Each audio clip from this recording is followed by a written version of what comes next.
Rapunzel, one of the few Brothers Grimm stories that I think just about everybody knows.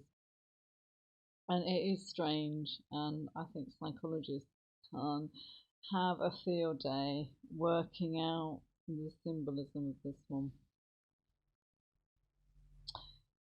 It was a long time ago. A husband and wife were overjoyed when they found that the lady was with child. But during this time, she developed a terrible craving for the lovely lettuce that was growing in the next door garden.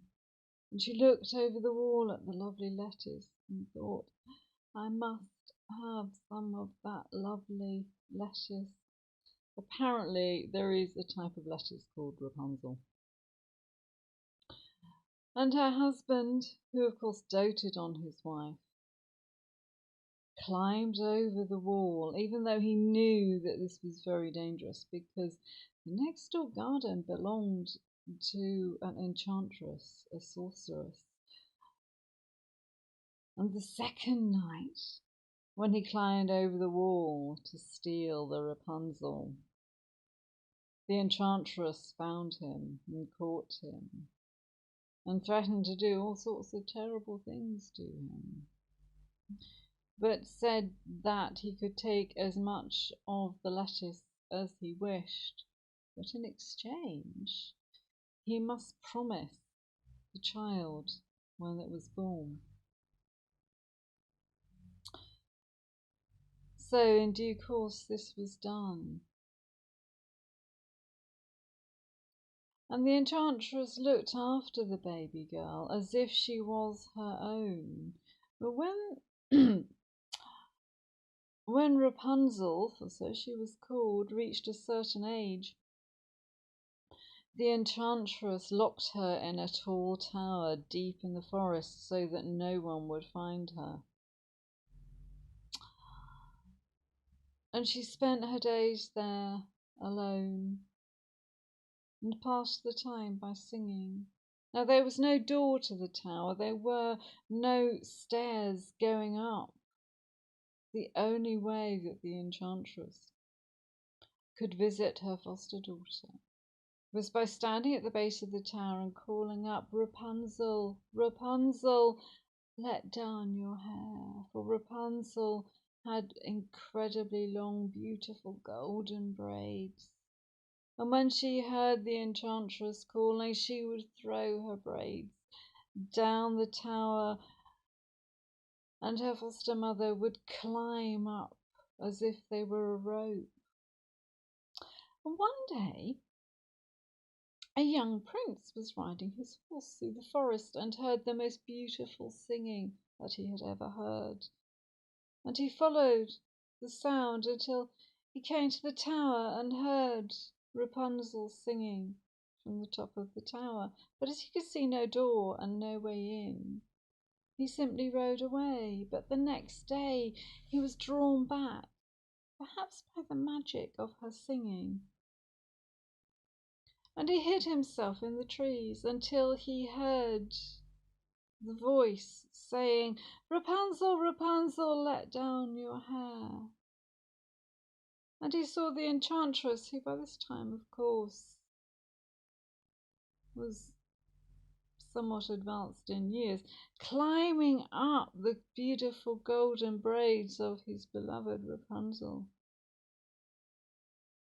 And so after the woman had gone, the prince called, Rapunzel, Rapunzel, let down your hair. And so she did, and he climbed up to her. And of course, as two beautiful young people will, they fell instantly in love. And of course, after some time, Rapunzel agreed that she would marry her handsome prince. But there came a day when they realized that there had to be a way for Rapunzel to leave the tower. So her prince brought to her silk which she began to weave into a ladder. She was almost finished weaving the ladder and almost secured her escape. But she said to the enchantress, "Mother, why is it my dress is so tight? It doesn't seem to fit me anymore." And it was only then that the enchantress looked at Rapunzel and saw the bulge of pregnancy beneath her tight dress. And the enchantress, being so jealous that Rapunzel had a lover, transported her to a desert. And it was there that Rapunzel, alone and afraid, gave birth not to one baby, but to twins. So the old woman hid herself. And when the prince came to the tower and called out, "Rapunzel, Rapunzel, let down your hair," the enchantress threw through the window Rapunzel's long braids. And the prince was horrified when he climbed up to the tower and found not his beautiful Rapunzel, but the old woman.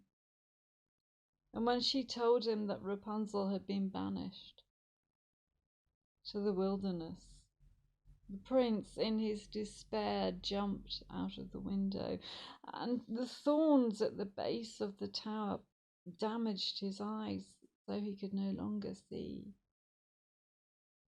And for some years, the prince simply wandered through the forest and wandered, living on roots and berries.